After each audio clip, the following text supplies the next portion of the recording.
நாமத்துக்கு சோத்திரம். போன மாதம் முற்றிலும் எனக்கு ரொம்ப தாரணபரி ஆகிடுது. உடம்பு ரொம்ப இதாகிடுது. பிசாசு போராட்டம், சரியான போராட்டம். உடம்பு சரியாத போயிட்டு வயிற்றாலையும் வாயாலையும் வரை போய் ரொம்ப போராட்டம். என்னால் இந்த மாதம் நான் பிரேயருக்கு வருவேனான்ற ஒரு இதிலே எனக்கு ஆண்டவரை பிரார்த்தினே இருந்தேன். ஆண்டவர் கிரியால் உங்கள் முன்னால் நான் இன்றைக்கி நிற்கிறேன். இல்லைனா அந்தமாரி அந்த அளவுக்கு ஆகிடுது. ரெண்டாவது அங்கே ஒரு 25 நாள் எங்கள் அண்ணன் வீட்டில் இருந்துட்டு நான் புறப்பட்டு எங்கள் வீட்டுக்கு வந்தேன். போன சனிக்கிழமை நான் புறப்பட்டு வந்தேன். எங்கள் வீட்டுக்கு பக்கத்தில் தான் ஸ்டாப்பிங் இருக்குது. அந்த ஸ்டாப்பிங் மேலே இப்படி வந்தால் ரயில்வே மேலே வந்தாக்க பக்கத்தில் வந்துடலாம் வீட்டுக்கு. அதனால் என்னால் முடியல, நடக்க கூட முடியல. அப்படியே கொண்டு போய் என்னை தள்ளுது. தெம்பா அவர் மேலே பாரத்தை போட்டுக்கின்னு ஏசப்பா கூட்டுக்கின்னு தான் வந்தேன். ரயில்வே மேலே வரும்போது பின்னால் வண்டி வருது. ஆனால் எனக்கு சத்தம் கேட்டுச்சு. நான் திரும்பி பார்த்தேன். சரி வண்டி வரத்தாட்டி கொஞ்சம் ஓரமாக போயிட்டு நிற்கலான்னு சொல்லிட்டு ஒரு 10 அடி தான் தள்ளி வந்தேன்.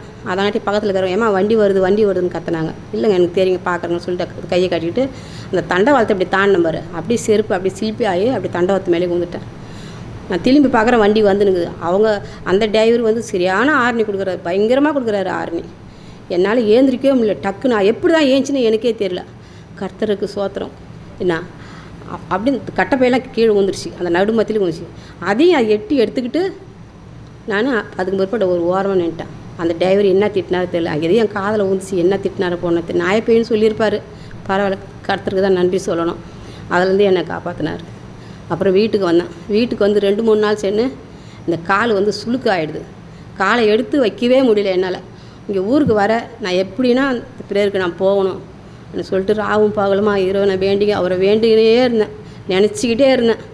அந்த ஜெபம் என்னை மட்டும்தான் பூசிக்கிட்டே இருந்தேன். அந்த கால் வர ஒரு நாள் இருக்கும்போது கால் சரியாக எனக்கு கீழே பாதத்தை கீழே வைக்கவே முடியல. அப்படி ஒரு போராட்டம். அதுக்கு பிற்பாடு வயிற்றாலையும் போகுது, வாயாலையும் போகுது, நிற்கவே இல்லை. அவர் எண்ணெயை வச்சு தேய்ச்சி ஒரு 4 மாதத்துக்கு முந்தைய அந்த மாதிரி தான். மேலே பூரா ஒரே அலர்ஜி, சரியான அலர்ஜி.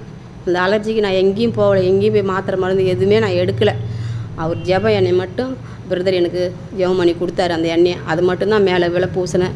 தெரிஞ்சவங்களை கூட்டு உடம்பு மட்டும் பூசினேன்.